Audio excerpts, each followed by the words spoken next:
Good morning, people. So, a lot of people asking me about natural rind and how I natural rind a cheese. Um, Believe it or not, it's really difficult to actually natural rind a cheese um, just by itself. The cheese, unfortunately, once it dries, it'll begin to split. So, I feel like natural rind is kind of a misnomer because usually most rinds are treated with something like oil or butter or something to keep the outside of the rind somewhat moist to prevent cracking, which will allow fissures in the cheese and allow bad molds to get in there. As you can see right there, there's no cracks or fissures in that cheese. This is an Boris, by the way.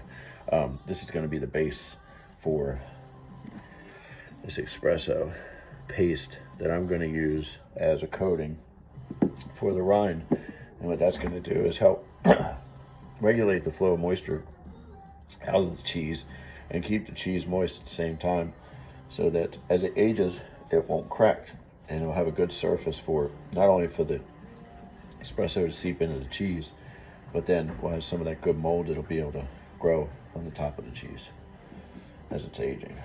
So yeah. Anyway, so this is it, people. This is all we do. We're just going to drive this into the cheese all the way around.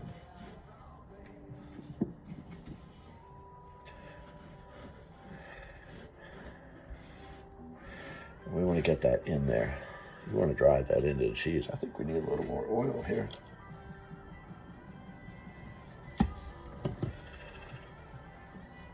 So all this is a little bit of olive oil, nothing special. And my paste is a little dry. I usually want it kind of pasty like that, if you can see it. A little bit of goo. If you want it to be able to stick to the cheese without chunking up like I just did right there. So that's a little better looking. There we go. And we want to drive this into the cheese. Don't be bashful, for two reasons. Again, one is to kind of create a protective layer on top of the cheese. And the other is we want to drive that espresso flavor down into the cheese because we want to get it that nice, deep, earthy taste with the tang of the Boris. So don't be bashful. Rub that in there. Look at that. That's what we're working with here. That's what we want to see. And we're going to do this a couple times over the next, I don't know, couple months. I usually wait until it dries out very nicely. And I'll wait till I see like some nice white molds growing on top. Get a nice coating of white mold on there.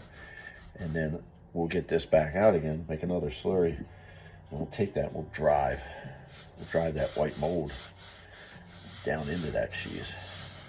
A little too much on there, so we're going to take it back around here. So, for those of you who decide to make cheese, you're going to do something like this on every natural rind cheese. It doesn't matter what it is. You're going to coat it with some kind of something to protect it. Either it be a wax, or it's going to be an oil, or a butter, or a lard. Leaves, people use leaves like grape leaves, all sorts of different leaves. Bandaging. There's a lot of different things you can coat cheese with to protect it. But what you're probably never going to want to do is actually leave it as is, what they call natural rind, because you're going to end up with a failed cheese, unfortunately. So just wanted to do this little video to show you guys the different techniques that you can use. And the other reason why I like doing these is because, you know, I'm kind of getting into these herbal cheeses, if you will, because a little bit of oil and a little bit of seasoning on the right kind of cheese, I mean, you can really create some fantastic cheeses. I've done it with the cocoa. I've done it with paprika. I've done it with rosemary.